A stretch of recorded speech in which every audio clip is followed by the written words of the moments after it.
Hello friends, welcome to केचूस home and kitchen channel. ಇವತ್ತು ನಾನು ಗರಿಗರಿಯಾಗಿರೋ ಕೋಡ್ಬಳೆ ಹೇಗೆ ಮಾಡೋದು ಅಂತ ತಿಳಿಸ್ಕೊಡ್ತಾ ಇದ್ದೀನಿ। ಇಲ್ಲಿ ಮೊದಲಿಗೆ ನಾನು ಅಕ್ಕಿ ಹಿಟ್ಟು ತಗೊಂಡಿದ್ದೀನಿ।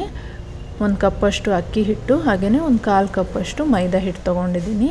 ಇದನ್ನ ಮೊದಲಿಗೆ ಸ್ವಲ್ಪ ಬೆಚ್ಚಗೆ ಮಾಡ್ಕೋಬೇಕು, ಅಂದರೆ ಮುಟ್ಟಿದ್ರೆ ಸ್ವಲ್ಪ ಬಿಸಿಯಾಗಿರಬೇಕು, ಅಷ್ಟು ಬೆಚ್ಚಗೆ ಮಾಡ್ಕೋಬೇಕು। ಯಾಕೆಂದರೆ ತಣ್ಣಗಾಗಿದ್ದರೆ ಕೋಡ್ಬಳೆ ಗರಿಗರಿಯಾಗಿ ಬರೋದಿಲ್ಲ, ಹಾಗಾಗಿ ಇನ್ನು ಸ್ವಲ್ಪ ಬಿಸಿ ಮಾಡ್ಕೋಬೇಕು। ಅಂದರೆ ನೀವು ಫ್ರಿಜ್ಜಲ್ಲೆಲ್ಲ ಇಟ್ಟಿದ್ರೆ ತಣ್ಣಗಿದ್ದೆ ಹಾಗೇ ಹಾಕ್ಕೊಂಡ್ರೆ ಕೋಡ್ಬಳೆ ಗರಿಗರಿಯಾಗಿ ಬರಲ್ಲ। ಈಗ ಇದು ಬಿಸಿ ಮಾಡ್ಕೊಂಡಿದ್ದೀನಿ, ಇದನ್ನ ಒಂದು ಪಾತ್ರೆಗೆ ಶಿಫ್ಟ್ ಮಾಡ್ತೀನಿ। ನೆಕ್ಸ್ಟ್ ಇವಾಗ ಜಾರಲ್ಲಿ ಅರ್ಧ ಕಪ್ ಅಷ್ಟು ಹುರಿಗಡಲೆ, 1 ಸ್ಪೂನ್ ಅಚ್ಕಾರದ ಪುಡಿ, 1/4 ಟೀ ಸ್ಪೂನ್ ಇಂಗು, 1/4 ಕಪ್ ಕೊಬ್ಬರಿ ತುರಿ, ಸ್ವಲ್ಪ ಕರಿಬೇವು, ಹಾಗೆಯೇ ರುಚಿಗೆ ಉಪ್ಪು, ಇಷ್ಟನ್ನು ಹಾಕಿಬಿಟ್ಟು ಪೌಡರ್ ಮಾಡ್ಕೋಬೇಕು। ನೀರು ಹಾಕದೆ ಹಾಗೆಯೇ ಡ್ರೈ ಪೌಡರ್ ಮಾಡ್ಕೋಬೇಕು। ನೋಡಿ ಇಲ್ಲಿ ಪೌಡರ್ ಆಗಿದೆ, ಇದನ್ನ ನಾನು ಅಕ್ಕಿ ಹಿಟ್ಟಿಗೆ ಹಾಕ್ಕೊಳ್ತಾ ಇದ್ದೀನಿ। 1/4 ಟೀ ಸ್ಪೂನ್ ಅಷ್ಟು ಓಂ ಕಾಳು ಅಥವಾ ಅಜ್ವೈನ್, ಇದನ್ನ ಒಂದು ರೌಂಡ್ ಮಿಕ್ಸ್ ಮಾಡ್ತೀನಿ। ಇದೀಗ ಮಿಕ್ಸ್ ಆದಮೇಲೆ ಇದಕ್ಕೆ ಬಿಸಿಯಾಗಿರೋ ಎಣ್ಣೆ 2 ರಿಂದ 3 ಸ್ಪೂನ್ ಅಷ್ಟು ಈ ಹಿಟ್ಟಿಗೆ ಹಾಕೋಬೇಕು। ಅಂದರೆ ಅದೇನಕ್ಕೆ ಹಾಕ್ಕೊಳ್ಳೋದಂದರೆ ಕ್ರಿಸ್ಪಾಗಿ ಬರಲಿ ಅಂತ, ಗರಿಗರಿಯಾಗಿ ಬರಲಿ ಅಂತ ಬಿಸಿ ಎಣ್ಣೆನ ಹಾಕ್ಕೊಳ್ಬೇಕು।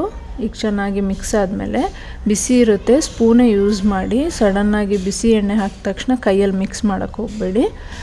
ಸೊ ಇವಾಗ ಇದು ಸ್ವಲ್ಪ ಆರಿದೆ, ಇವಾಗ ಇದನ್ನ ಚಪಾತಿ ಹಿಟ್ಟಿನ ಹದಕ್ಕೆ ಮಿಕ್ಸ್ ಮಾಡ್ಕೊಬೇಕು। ಚಪಾತಿ ಹಿಟ್ಟಿಗಿಂತನೂ ಇನ್ನೊಂದು ಸ್ವಲ್ಪ ಗಟ್ಟಿಯಾಗಿ ಮಾಡ್ಕೋಬೇಕು। ತೀರಾ ತೆಳ್ಳಾದರೆ ಕೋಡ್ಬಳೆ ಶೇಪ್ ಮಾಡೋಕ್ಕೆ ಬರಲ್ಲ, ಹಾಗೆಯೇ ಅದು ಒಡೆದೋಗ್ಬಿಡುತ್ತೆ। ಇದು ಕನ್ಸಿಸ್ಟೆನ್ಸಿ ಇವಾಗ ಹೇಗೆ ತೋರಿಸ್ತಾ ಇದ್ದೀನಿ ಥರ ಸ್ವಲ್ಪ ಸ್ವಲ್ಪ ನೀರು ಹಾಕ್ಕೊಂಡು ಈ ಥರ ಸ್ವಲ್ಪ ಗಟ್ಟಿಯಾಗಿ ಹಿಟ್ಟನ್ನು ಮಾಡ್ಕೊಳ್ಳಿ। ಚಪಾತಿ ಹಿಟ್ಟಷ್ಟು ಅಲ್ಲ, ಚಪಾತಿ ಹಿಟ್ಟಿನ ಸ್ವಲ್ಪ ಗಟ್ಟಿಯಾಗಿ ಮಾಡ್ಕೋಬೇಕು।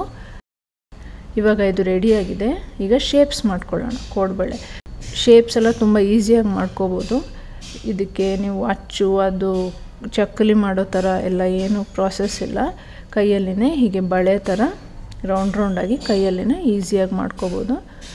ಕೋಡ್ಬಳೆನ ನೀವು ಕ್ವಿಕ್ ಸ್ನ್ಯಾಕ್ ರೆಸಿಪಿ ಥರನೂ ಮಾಡ್ಕೋಬೋದು, ಆರ್ ಯಾವ್ದಾದ್ರು ಫೆಸ್ಟಿವಲ್ಸ್ಗೆ, ಇವಾಗ ಯುಗಾದಿನೋ, ಗಣಪತಿ ಹಬ್ಬ, ವರಮಹಾಲಕ್ಷ್ಮಿ ಹಬ್ಬ, ಗೌರಿ ಹಬ್ಬ, ಈ ಟೈಮಲ್ಲಿ ದೇವರಿಗೆ ಅಂತ ಒಂದಷ್ಟು ತಿಂಡಿಗಳನ್ನ ಮಾಡ್ಕೊತೀವಿ। ಆ ಟೈಮಲ್ಲಿ ಕೋಡ್ಬಳೆಯನ್ನು ತುಂಬಾ ಈಸಿಯಾಗಿ ಮಾಡೋ ಅಂಥ ರೆಸಿಪಿ। ಇವಾಗ ನೋಡಿ ಎಲ್ಲ ಕೋಡ್ಬಳೆಗಳು ರೆಡಿಯಾಗಿದೆ, ಎಣ್ಣೆ ಕೂಡ ಬಿಸಿಗಿಟ್ಟಿದ್ದೀನಿ, ಬಿಸಿಯಾಗಿದೆ।